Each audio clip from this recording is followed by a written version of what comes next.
The skill we're going to demonstrate now is the use of the manual suction and then the motorized suction or electric suction. First, with the manual suction, there are two different types, two different company types. There's a rescue vac and a VVAC. For demonstration purposes, this is a rescue vac, and it's used quite commonly in EMS and in nursing and in pre-hospital environments. If you look at the unit itself, it breaks down into multiple components, and some students get all worked up because they don't know how to put it back together. But in fact, it's very simple to put it back together because the IDs, internal diameter and the outside diameter, are such that it can't be put together the wrong way. So once you snap it back into place,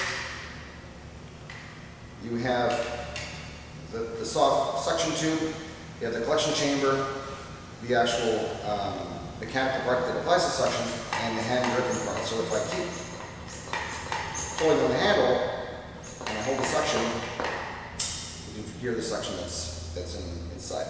If this were to fill up after we've been using the suction at any point, we could undo it like that, dump it off to the side in a garbage can or wherever you have at that point, and then just basically put the suction to bring it back on, and you're ready to go again. So in order to suction a patient, there's a couple of steps you must do. The first thing is obviously opening up and inspecting the airway if this is an elective suction.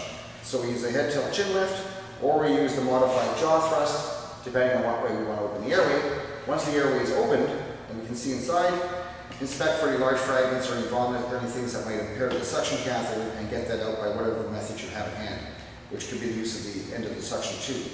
For fluids and thicker fluids, we then measure up from the tip of the ear to the corner of the mouth, mark that on the suction catheter so we have that depth, and that depth corresponds to the back of the oral pharynx, and that's why we make this distance measurement, so we don't go past the oral pharynx and down to the laryngeal pharynx. So there's really no blind insertions. So we measure that distance up again, open the mouth up, and then we apply the suction catheter over top of the tongue with no suction being generated as we apply it. And once we're into our predetermined depth, we sweep it back and forth and take it out.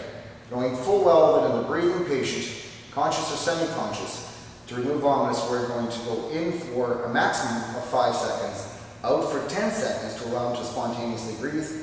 If the patient is unconscious, if the patient is not breathing, and we're bagging them, we're going to apply suction if required for a maximum 5 seconds, out for 2 minutes, and then give them supplemental oxygen by BVM at that point. So to recap, in for 5, out for 10 for a spontaneously breathing patient.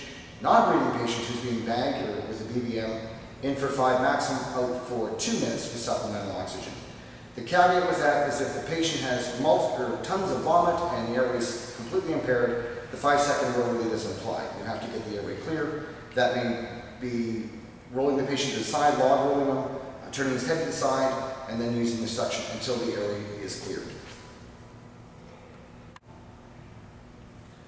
When we look at suctioning, there are some other suction adjuncts that we can use, and this one is called a Yankauer suction. And a Yankauer suction is a hard, or also called a tonsil tip suction catheter, and it has a little whistle tip on the top here where you put your finger on to apply suction. So if we're actually applying suction, it would be attached to a manual suction, or electric suction, sorry. We would apply our finger over top of the whistle tip, and that would give negative pressure and allow the vomitus to come up through the tube and back into the collection chamber. Remember, these are extremely rigid and can cause trauma to the mouth, so be very careful when we're using it. Again, no blind insertions, so we measure from the tip of the ear to the corner of the mouth, mark it, and we apply the suction down to the predetermined depth, put our finger over the whistle port to apply the negative pressure, and then suction back and forth. And again, 5 seconds in, out for 10 for a spontaneously breathing patient, in for 5, out for at least 2 minutes for a patient that is not breathing, and give the supplemental oxygen in between. If we look at the other types, there's another tonsil tip suction catheter, a different make, model, very small. It's used for pediatrics, but again, this is in actuality, it's very sharp, so it has to be used under extreme caution when putting it in the oral airway to make sure you predetermine your depth and watch where you actually suction with the patient. This does not have a whistle tip adapter, so as soon as the suction is turned on, you get suction being applied to the tube. It's nothing more than a hollow tube. When we look at catheters, these are called French catheters, and they're malleable plastic catheters, and they come in different sizes. When we look at the French grading system, this is an 8.5 or this is a 6.5 French, and then when we have an 0.5, and they go all the way up to 14 to a 16 catheter, which are quite large. So these can be used to suction in a patient's mouth if required, or into the nostrils, or anywhere else for that matter. But again, there's no blind insertion, so if we're going to be suctioning the mouth, we'd be measuring it from the tip of the ear to the corner of the mouth, and then we'd apply suction to the whistle tip to generate suction, but obviously inserting it without suction, apply the suction, and then move it back and forth to get the suction or the debris out. This would be used in a pediatric or an infant mode, and if we were to have a OPA in place, you can see that you can actually now suction down inside the tube if required because of the hollow part of the tube. So we go right down to a predetermined depth while an OPA is in place and suction that way.